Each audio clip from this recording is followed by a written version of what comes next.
Hi friends, ఇక్కడ చూడండి అమ్ము ఎంత ఘనకార్యం చేసిందో.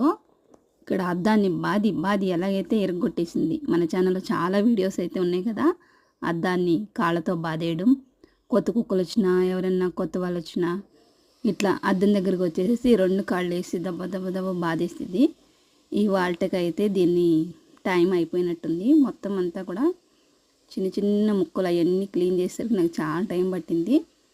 అవన్నీ కూడా నేను ముందు ఒక క్లాత్లో వేసి మూట కట్టి మళ్ళీ ఇంకా కవర్లు వేసుకొని మళ్ళీ దానిపైన ఇంకొక క్లాత్ వేసి కట్టి మళ్ళీ దాన్ని కవర్లు వేసి అన్ని కట్టాల్సి వచ్చిందనమాట. ఎందుకంటే మనం వేసిన అవన్నీ కూడా మళ్ళీ వేటికన్నా గుచ్చుకుంటాయి కదా, పిల్లులు కుక్కలు ఫుడ్ ఏమైనా ఉందేమని వెతుక్కుంటాయి కదా చెత్తలో, అందుకనేసి అలా కట్టాల్సి వచ్చింది.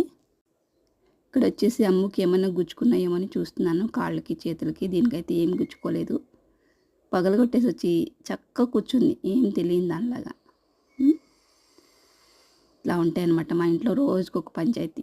మొన్నేమో నా కొడుకు ఏదో బాటిల్ పాల్గొట్టేశాడు, ఎప్పుడో కొనుక్కున్నాను జ్యూస్ తాగేది బాటిల్, అది బదులు కొట్టేశాడు. ఇవాళేమి ఇది రోజుకొక పని పెడతారు నాకు ఇంట్లో. నా వర్కే నాకు చాలా ఉంటుందంటే వీళ్ళ వరకు ఇంకా కొంచెం ఎక్కువ ఉంటుంది అనమాట నాకు. ఓకే ఫ్రెండ్స్, మీరు కూడా ఎప్పుడన్నా జాగ్రత్తగా ఇలా గాజు పెంకులు పగిలినప్పుడు జాగ్రత్తగా వేయండి, వీటికి గుచ్చుకోకుండా. Thanks for watching.